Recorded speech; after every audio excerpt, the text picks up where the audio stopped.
انت ايه يا ابني اجنبي؟ انت مش معانا ولا ايه؟ ما خليك واقعي وبلاش مثاليه.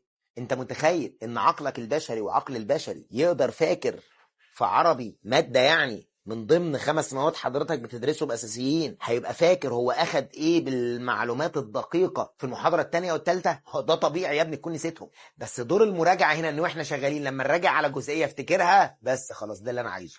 تقول لي يا عم ما انا لما باجي اراجع بفتكر بس لما بسيب بنسى. ما دي حاجه تفرح. ليه؟ هو مين اللي قال لحضرتك ان احنا نخش امتحان؟ يا اخويا يا حبيبي، اللي يجي يقول لك ان انت ما بتحاولش وان انت ما بتسعاش وان انت مش عارف ايه وان انت كسول وان انت المشكله فيك، ولا تسمع له ولا تسمع له. حبيبي المشكله فيك في حاله واحده، حاله واحده بس هقول لك ساعتها ان المشكله فيك. لو انت بتقوم من النوم كل اللي بتفكر فيه هو قعده القهوه، لو انت قايم من النوم كل تفكيرك في ان انت هتاخد فلوس من بابا وماما وهتروح تقعد على القهوه، ساعتها اقول لك المشكله فيك. لكن انت بتقوم من النوم وراك شغلانه، وراك حاجه بتسعى لها، وراك نت بتقعد تسرش فيه، تقعد تدور على حاجات من خلالها تقدر ان انت تطور نفسك، فانت مش غلطان في حاجه يا ابن عمي. انت غلطان في حاله واحده، لو انت ما بتتحركش. لكن اللي يجي يقول لك في الزمان ده اصل انت محتاج تغادر منطقه الراحه وان انت لازم ومش عارف ايه، فين هي منطقه الراحه دي؟ فين هي منطقه الراحه؟ موقعها فين؟ مكانها فين في حياه الانسان؟ مين فيكم من الناس اللي بتتفرج عنده منطقه راحه اصلا عشان يغادرها؟ هي فين؟ يا احنا لو كان عندنا منطقه راحه كنا قعدنا نتكلم مع بعض، كنا قعدنا نفش غلنا في بعض، كنا قعدنا نتخانق ونشتم في بعض، كنا قعدنا طول اليوم بندور على ترندات نلهي فيها بعض، كنا قعدنا طول الوقت عمالين نفكر ايه الترند الجديد اللي هقعد اضيع وقت فيه بدل ما اشغل حياتي بوقت احسن، كنا قعدنا طول الوقت عمالين نفكر وندب حظنا ازاي هنقدر نحسن من وضعنا الحالي. مستقبلي اهم من اي شيء، مستقبلي اهم من اي شخص، مستقبلي اهم من اي فكره، مستقبلي اهم من كل شيء. حتى لو اضطريت انه كل الناس اللي في حياتي اطلعهم برا، انهم بيخربون علي حياتي، مستقبلي خصوصا، كلهم ينقلعون مهما كانت صلة القرابة اللي بيني وبينهم، كلهم برا، لهم احترامهم تقدير، ولكن من دائرتي من السيركل حقي لا، ينقلعون كلهم. ما هو انت في نقطة لازم تقتنع بيها، انت لو مش بتتحرق عشان حلمك فعمره ما هينور. النهاردة النجاح محتاج مني ألم، لو انا مش بتألم مش هنجح. والله العظيم انا لو اعرف ان تمن النجاح ده الألم لا هموت نفسي. والله انت مش متخيل النجاح ده عامل ازاي، انت مش متخيل اول ما بتنجح نظرة الناس بتبقى عاملة ازاي. والله العظيم اقسم بالله الكلام اللي انا بقوله مش كلام سكريبت، اقسم بالله ده كلام طالع نابع من جواي. انت لازم تعرف ان انت يوم ما هتوصل وتنجح نظرة الناس بتختلف ليك. أكثر شيء تعلمته من هذه الحياة واستفدت منه أن لا شيء يبقى كما هو، كل شيء حولك ممكن يتغير. عشان كذا استمتع باللحظة بوقتها، لأنه ما ردك بتحطها بكتاب الذكريات وبتقول ليتني استمتعت بوقتها. وأقرب الناس لك ممكن يتغير. إذا في شخص لا زال نفس ما هو، ما غيرته المواقف ولا غيرته الحياة، حافظ عليه لأن الكل ممكن يتغير.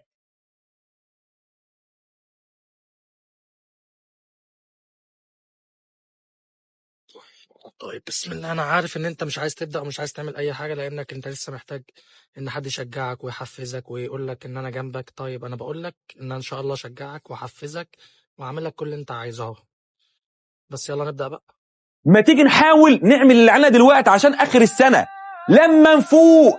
كده كده هتفوق انت وهي، والله لما تفوق اقول ايه؟ اقول الحمد لله ده انا عافرت، ده انا عملت اللي عليا، ده انا وقعت وكملت. مش لما فوق اقول ايه ده انا ضيعت الوقت كله في ايه. ركز كده بقى معايا، في مشاكل كبيره او كنت فاكرها وقتها كبيره، في مشاكل كبيره طلعت صغيره قوي. ده الحاجات اللي كانت قفلاني وقلقاني طلعت صغيره قوي مش موجوده اصلا. ده كان الحاجات اللي مخوفاني في عقلي بس مش على ارض الواقع.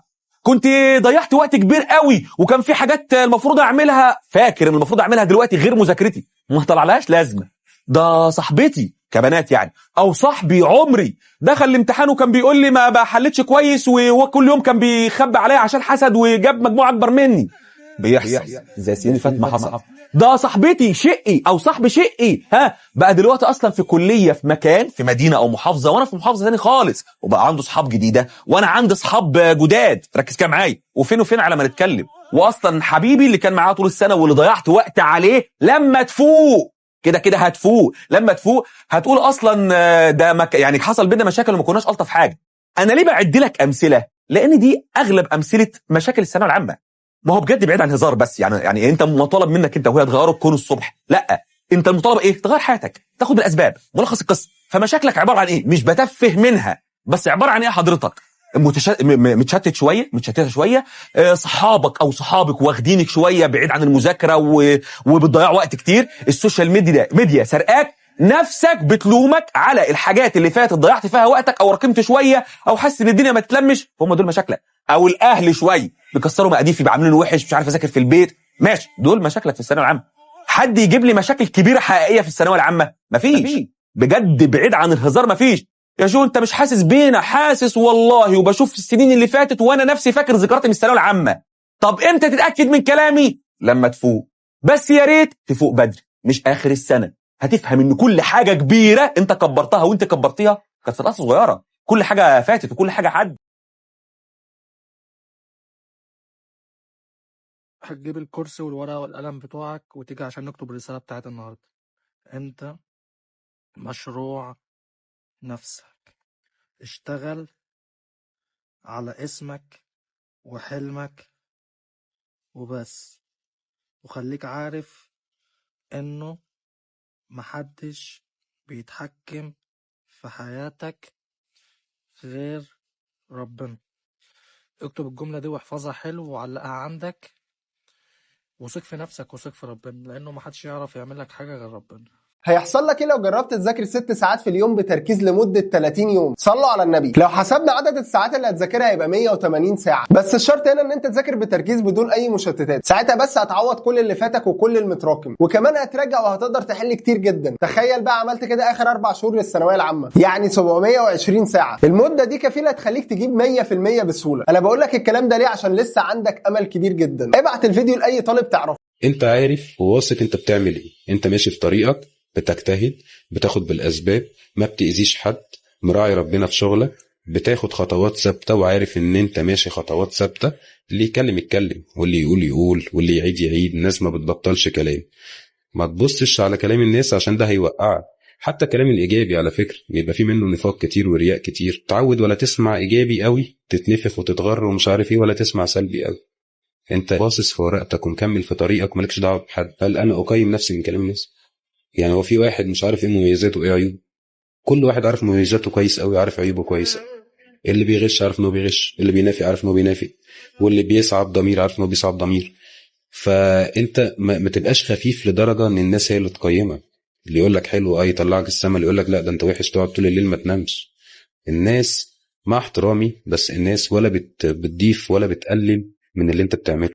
النهارده معادنا مع الخطأ الأولاني يا صديقي. حضرتك أكبر خطأ من أخطاء الثانوية العامة إنك تفاجئ مخك يوم الامتحان بنظام هو مش متعود عليه. يعني إيه؟ ببساطة شديدة اسأل نفسك كده، هل أنت من الطلبة اللي بيسهروا طول الليل يذاكروا؟ أنا بذاكر يا مستر طول الليل. أيوة، أنت لما تذاكر طول الليل هتعمل إيه؟ هنام طول النهار. تيجي تخش الامتحان تحصل المفاجآت. ليه بقى؟ تعالى كده نمسكها واحدة واحدة. السيناريو يوم الامتحان بيبقى الامتحان الساعة 9 للساعة 12. عشان ابقى جوه اللجنة الساعة 9 يعني انا نازل من بيتنا تقريبا في حدود الساعة 8، اقل شوية او اكتر شوية. وعشان انزل من بيتنا الساعة 8 كنت باكل وبشرب وكنت بلبس وكنت براجع كلمتين، فانا صاحي تقريبا من الساعة. لو انا كعمر لسه ما فتحتش ولا مادة من اول السنة او مراكم محاضرات كتير جدا في مادة معينة، فدي الطريقة اللي انا هستعملها. الطريقة دي للي لسه ما فتحش مواد اصلا وللي مراكم كتير وبس. دي اسرع طريقه هتنجزك بيها الفتره دي، بحيث تلحق زمايلك وتحل اكبر قدر من الاسئله. ده يعتبر كده كارت انك تحاول تنقذ ما يمكن انقاذه. بس برضه خليك عارف ان المتبقي مش اكتر من اللي راح، واللي متبقي قليل جدا مقارنه باللي فات، فهو وقت ضيق. بس ربنا قال لك خد بالاسباب. لو انا مكانك دلوقتي انا هفكس الشرح الاساسي خالص، وهجيب معسكرات المراجعه وهسمع الشرح منها، سواء بقى هجيب مدرس معين او هشوف المعسكرات المجانيه اللي على اليوتيوب. المهم تسمع حاجه، وهجيب كتاب مراجعه واحد حل فيه بعد كل جزئيه هسمع عنها. تحل بعد ما تسمع وتذاكر مباشره، والسؤال اللي تغلط فيه تشوف شرحه وتتاكد انه لو اتكرر تاني مش هتغلط فيه، وهكذا بقى مع كل اللي مراكمه. وبعد ما اخلص اللي عليا هبتدي بقى اجيب كتب تانية واكد فيها على الحل واحل واثبت المعلومه اكتر. ووقتها ان شاء الله هتكون ماشي مع زمايلك، واعتقد برضه مش هتحتاج انك تسمع مراجعات لانك اوريدي سمعت شرح المعسكرات قريب، فده هيوفر عليك وقت انك تحل اكتر مع نفسك. هي صعبه جدا انا عارف، وفي الاول هتحس انك تايه، بس مع الوقت والله الدنيا هتسلك، وممكن تبقى زي اللي بدأوا عادي لو استرجلت الفتره اللي جايه وعرفت تتصرف فيها صح. وافتكر برضه انك انت اللي عملت في نفسك نفسك كده، برضه محدش قال لك تراكم ده كله، ولا حد قال لك تسيب ماده من شهر 8 لغايه دلوقتي لسه ما فتحتهاش. تحاول تصلح ده، ما تبوظش الدنيا اكتر ما هي بايظه، وما تبقاش حد ضلالي كده. اكتب لي تحت المشكله اللي عاوز نتكلم عنها الفيديو الجاي، وما تنساش تتاكد انك عامل فولو عشان ما يفوتكش اي حاجه من اللي هتنزل الفتره الجايه. والسلام عليكم.